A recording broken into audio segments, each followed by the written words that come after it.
Welcome, ladies and gentlemen, to Coast Sports. I am your host, as you may know me as Matty Ice, or to some as Nighthawk. My name is Matthew Raridan, and my co host standing by here is David Street.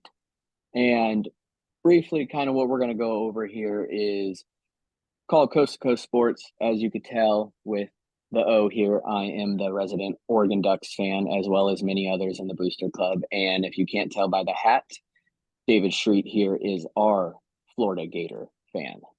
And as I said before, his name is David Street. And why don't you go ahead and introduce yourself a little bit more, David? Yeah, so if you follow me on Twitter, or I guess X as they may call it, it's always going to be Twitter to me, but I digress. You may know me as Street, and in some circles, you may know me as Smoking Gator. But yes, I am David, and it's interesting because Matthew and I have both we both have a dream. We both wanted to start our own podcast, and Matthew reached out to me and asked, "Hey, do you want to start a podcast together, a Florida Gators and Oregon Ducks podcast?" And I was a little taken aback at first because I'm thinking that's kind of unusual because it's not unique for a pack for there to be a podcast of rival teams, but Florida and Oregon, we have nothing to do with each other. We don't have a rivalry. I don't think we've even played each other before. But still, it was an opportunity that I couldn't pass up at the end of the day. And I know a lot of you who are going to be watching this are probably wondering like how is this going to work? But I think the more that you guys tune in and when you watch, you're going to find out. Yeah, no, I appreciate you saying that. I mean, pretty much the only thing that we do have in common is water. We both kind of habitat in water. Yeah, it's something that it's a start, and I think that we're going to grow and blossom into hopefully something bigger. Maybe not necessarily anything giant, but as the weeks go on and the teams that we may face, we are bound to have people within the group chat and our booster club that we will be facing. So, for instance, if you didn't see it earlier, we had Sister Riggs reach out, and she is our resident Utah fan. And of course, being in the Pac 12, Oregon and Utah are bound to meet. And unfortunately, David has already seen the short end of that stick because Utah did face them in the first week, and which it could have been a better game, and I'll let you get more into that as we talk. But it is fun to see that there are many fans within the Booster Club, and yeah, I mean you have the Pacific Coast here with Oregon, and even though Florida's in the Southeast Conference, they are over near the Atlantic Coast. So how the heck is that going to happen? But you know what? I know that we'll make it work. I got faith in us, and as we progress, the show will progress. So really quick, if you can, give yourself a minute or two, if you kind of just tell the folks here that are watching, why are you a Florida Gator? What is your defining point of when you became a fan? Yeah, man. Really for me, it's a funny, interesting story because the biggest reason why I became a Florida fan was to spite my older brother. So when we were kids, my brother was initially a Florida State fan because our mom had gone to school there at Florida State. Now I wasn't an FSU fan. I didn't really have a team at the time because I guess I just didn't really care enough to have one. But then one day I just kind of decided, hey, you know what, man? If you're going to be a Florida State fan, well, then I'll just be a Florida fan. And so I kind of started this sibling rivalry between us where, his room was decked out in FSU gear, my room was decked out in Florida gear. But interesting enough, actually, my brother eventually converted to the good side because he wanted to be an engineer. He is a very successful engineer, by the way, and he realized that in order for him to achieve his dream of being an engineer, Florida, no doubt, the better school than FSU. And what's also funny is that eventually both our parents became Gator fans. So our entire immediate family became Gator fans because of me. So I'm what you would probably call a cult leader. So that's my story, man. Yeah, I mean, it's a great story. I mean, the things that we'll do sometimes out of spite. It's we're only humans, and if it's to be a fan of another team out of spite, so be it. It was your defining point, and I will definitely not knock that whatsoever. Yeah. I do not have a similar story as far as that being out of spite, nor was I'll call a cradle Oregon Duck fan. Actually, it was one of those that. Kind of came out of nowhere. So, growing up, lived and breathed sports as I do still to this day. But for me, it was more on a pro level. My family is originally from Pittsburgh, Pennsylvania, so I grew up a Steelers fan. Some people love it, most people hate it. It's one of those things. But so for me, I was always NFL. It wasn't until about, I'll say, 2006 or so that I really got into college sports. And I grew up actually over in the Sacramento, California region. So there wasn't any local team that was a big division school. There was Stanford, which was about, an hour and a half out, and same with Cal. But those teams didn't really entice me. It was, and I'll remember to this day, the first time they may not have invented it, but the first time I ever saw the Statue of Liberty play, it was Dennis Dixon at quarterback. And I was hooked.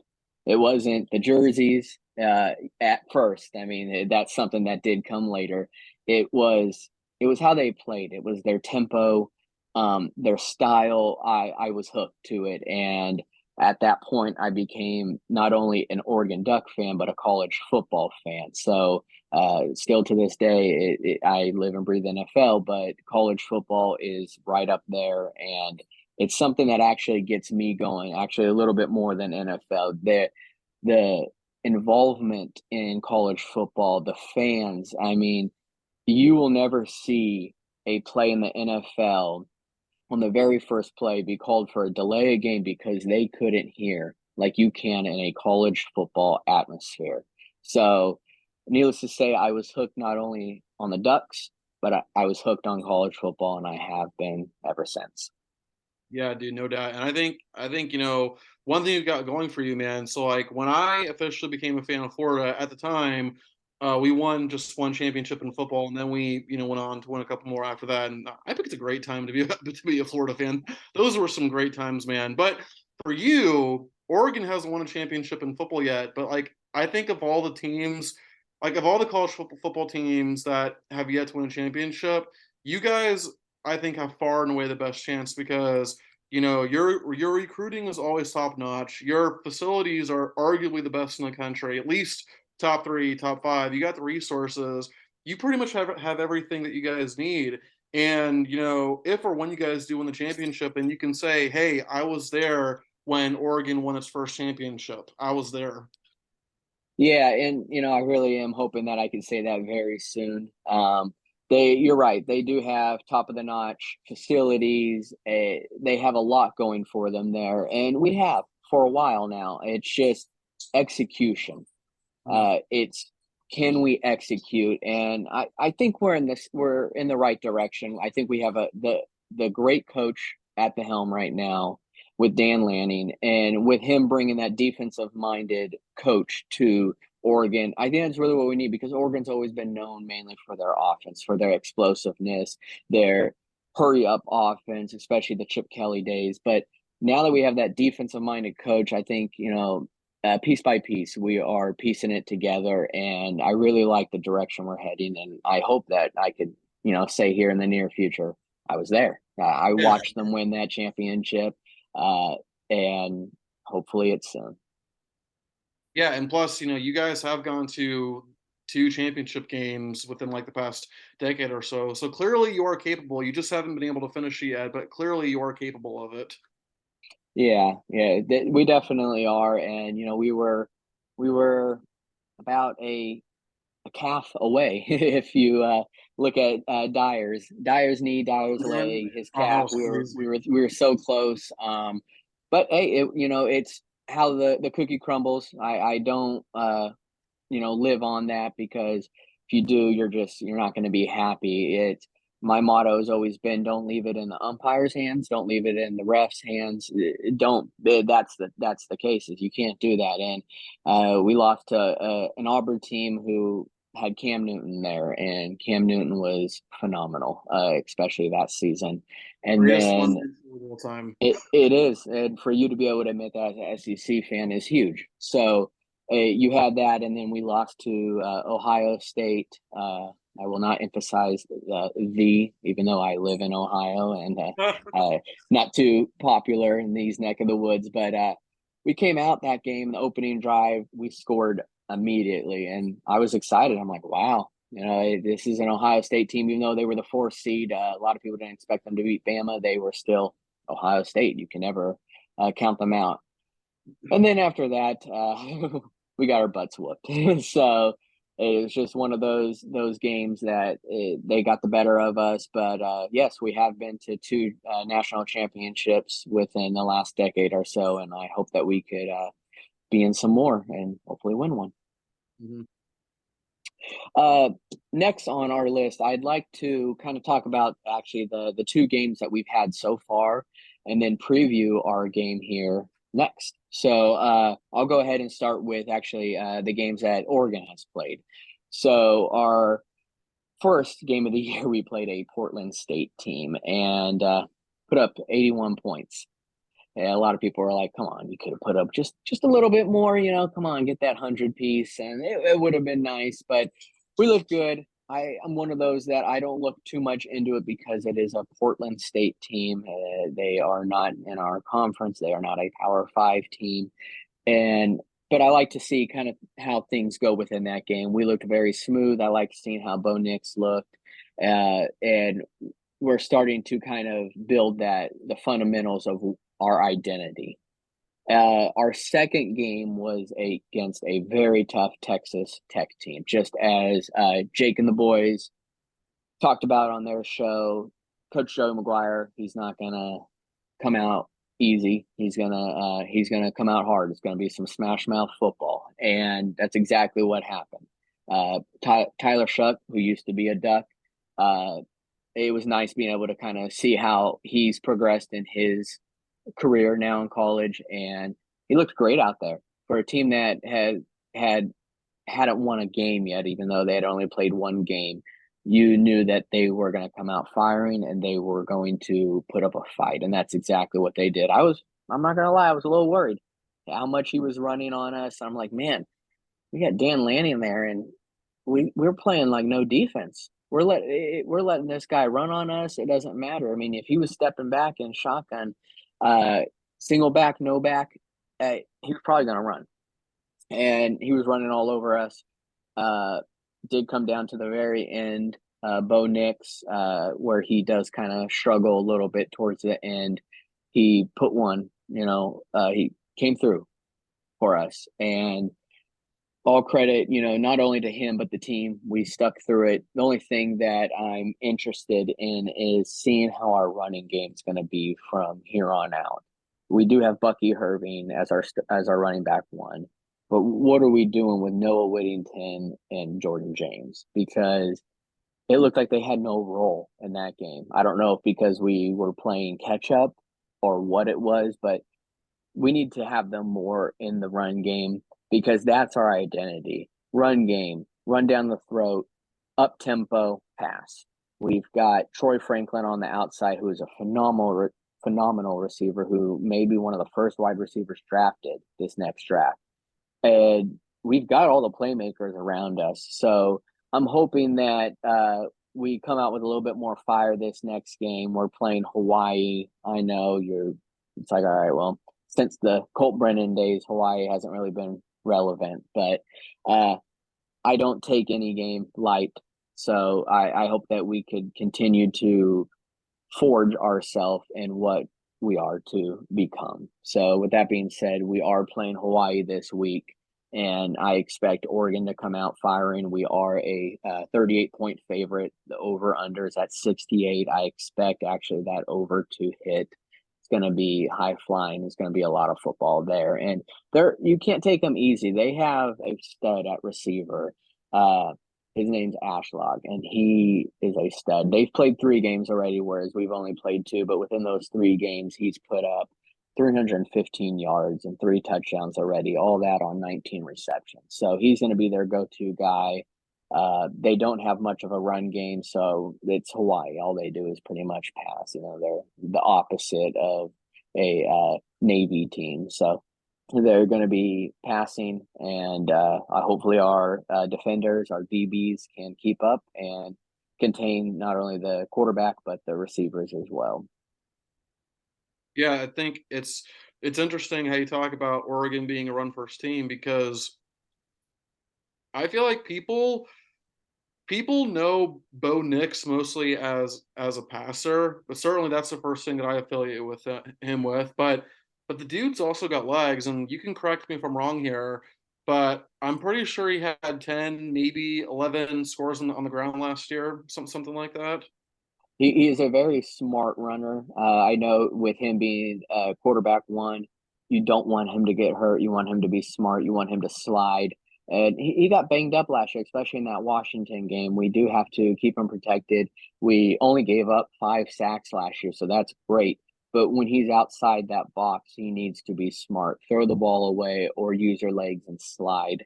The quarterback is protected for many reasons, and you need to also protect yourself. So yes, he's very smart and he is very fast. He's a very underrated runner, but he's not a run first quarterback. He's a throw first quarterback. But as a team, you know, we like to use our legs and run and kind of find ourselves. Yeah, very good. Yeah, so let's jump into my team's first couple of games. So far we've lost against the one good team we've played, and then we won against the one bad team we played, well, FCS team. Going into the Utah game, pretty much everybody, me included, we expected to lose to Utah because one, it was up there in Salt Lake City, so we knew how tough the home crowd was going to be for us.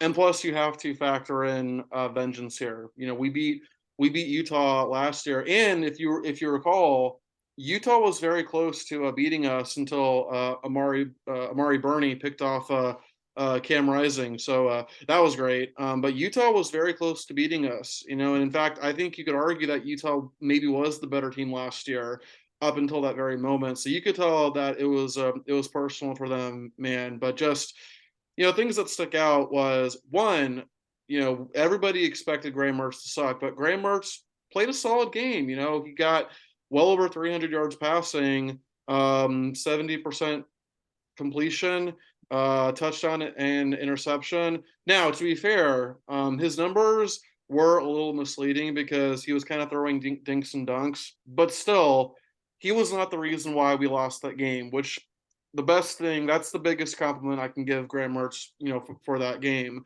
But also just we were uncharacteristically sloppy, man. I mean, we had a bunch of boneheaded penalties, including that incident where we had two players on the field with the same number at the same time. I'm trying to block that from my memory. I think all Gator fans are doing it, man. But just easy preventable mistakes, and it's because all off season, all we heard was like, no, this team is different. This team is disciplined.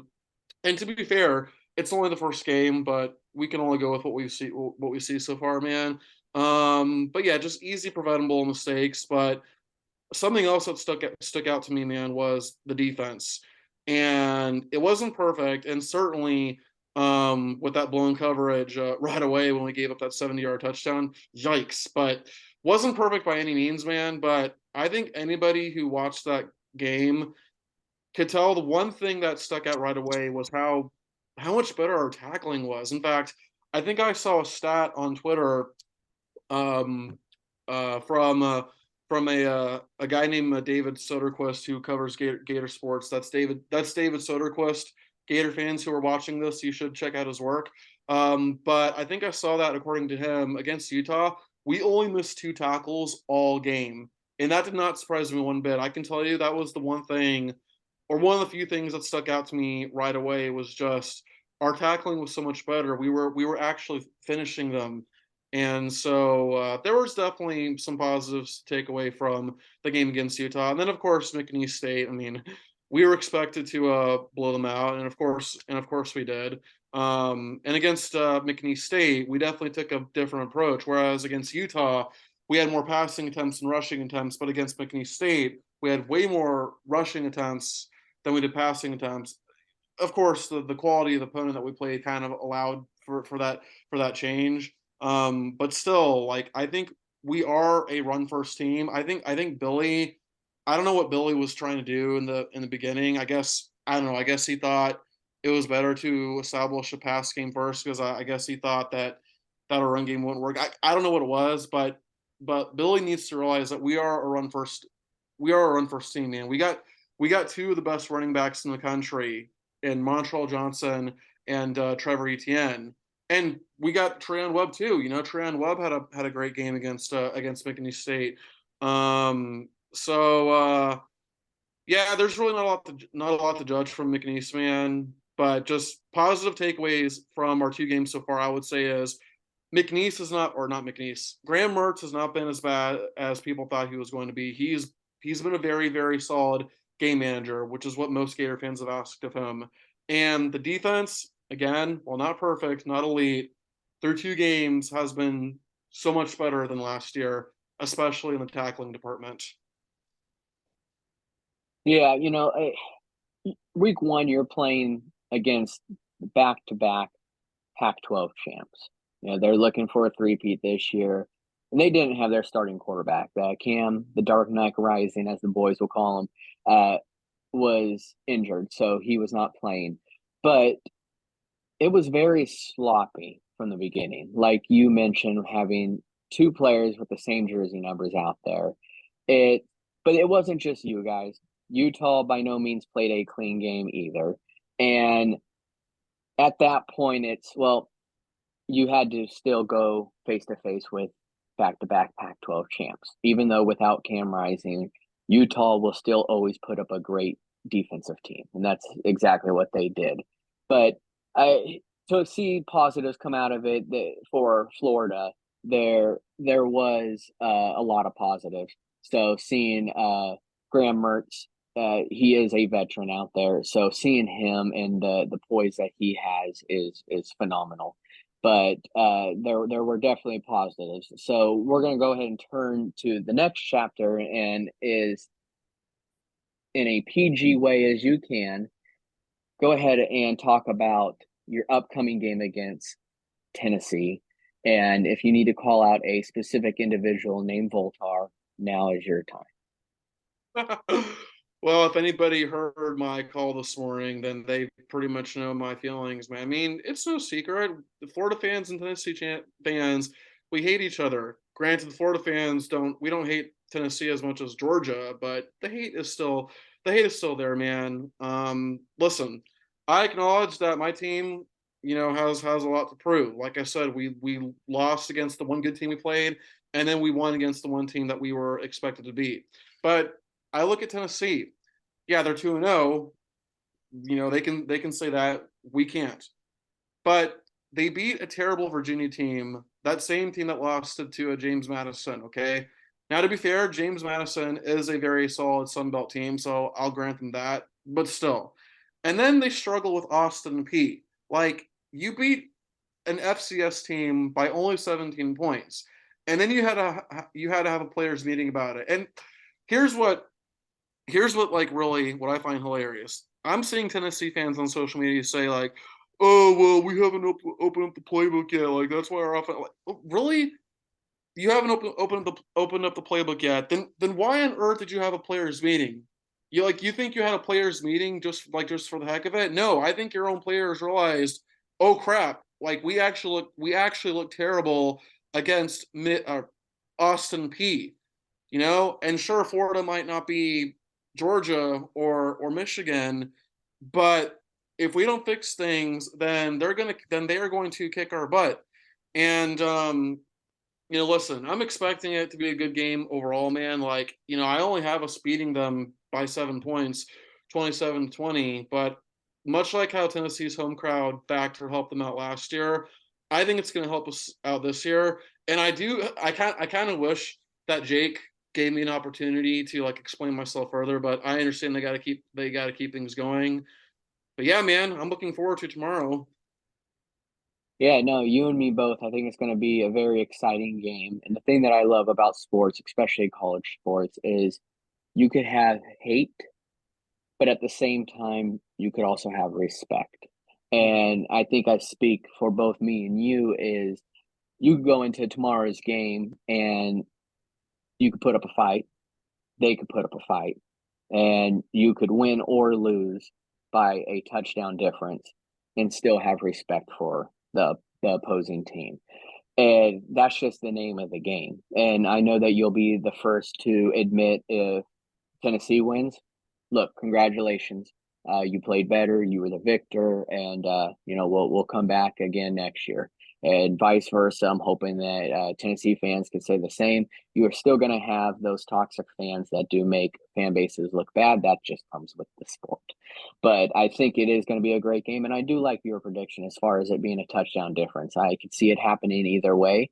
I think it's going to be great. I look forward to seeing how Coach Napier does out there, and that kind of brings me to my next question here. If you could sum up, is where do you see Coach Napier in the future with this Florida team? And does your answer change with a victory over Tennessee tomorrow?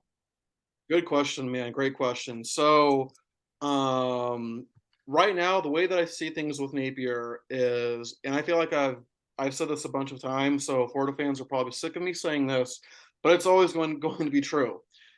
When Napier was first hired at Florida, man, he made it very clear from the beginning that we were going to go through a rough stretch at first, that things were not going to be pretty, that we were going to hate him. And so far, he's been proven right. And you know what else, too? It's funny because our previous two coaches, Jim McElwain and Dan Mullen, you know what they both had in common? They both started off fast and then just completely imploded.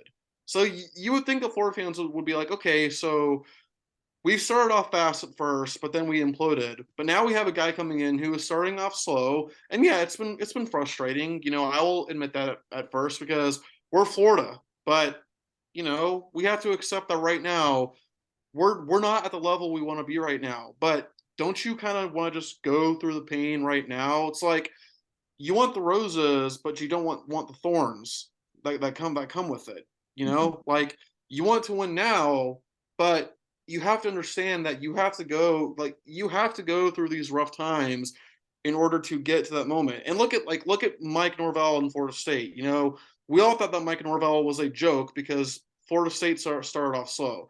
And FSU fans and some Florida fans will even say, "Oh, you can't compare different situations." And you know what? That's a topic for another time. The point being is you have to show patience. Now that being said, of course there is still job performance, man. And the way that I see it right now is right now Billy Napier's 2024 recruiting class is on fire. We're top 3 in the country per 24/7 sports. So, and the crown jewel of our class, of course, is quarterback DJ Lagway, which if you've been following high school football, he has been on fire. Now, so DJ Lagway comes in 2024. And so the way that I'm expecting right now is assuming that Graham Mertz comes back and he has a solid year, which I think he will come back, by the way. You know, we expect him to get better, and that gives DJ Lagway an opportunity to just kind of develop. Don't throw him into the fire right away. So 2024, I think Mertz will start, and then Lagway I think will start 2025. But if things are still stagnant, if things are going south, I would say by 2026, which would be Lagway's draft eligible year, then yeah, unfortunately, I think you got to get rid of Napier, man. But for now, I think we have to give him the benefit of the doubt. We have to be patient with him. But yeah, like I said, man, obviously you can't keep him forever if he hasn't shown improvement.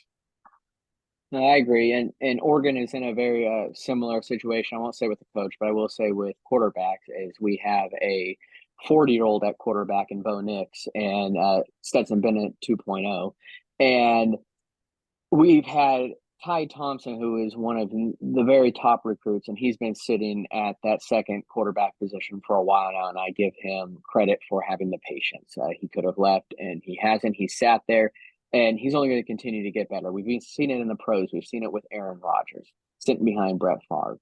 It can happen. But like you said, at the end of the day, you are Florida. And with that comes expectations. So of course there is expectations of Florida being good, not being last in the SEC. And but you brought up such a great point, which I was going to hone on a little bit more, is you have the coaches like Mike Norvell, and you have the Mario Cristobal. You have, and I was hoping to go through a show without bringing them up, Deion Sanders. And you do need to give them time. And that was one thing that I respected with Miami. Miami is a very big university, the U, and they do have a lot of expectations, but they gave Mario Cristobal the realm and they said, look, we're going to give you some time. Get these recruits in, and we're going to give you that time. And I hope that Florida does that with Napier as well, because you are starting to see blossom with Mike Norvell. He's got talent around him. But it took time to get that talent. You're seeing that with Mario Cristobal at Miami. It took some time. But Deion is the exception just because they still have to prove themselves. It's only been 2 games. So we have to see that direction. The direction is yet to kind of be pointed, but I do see Florida heading in the right direction.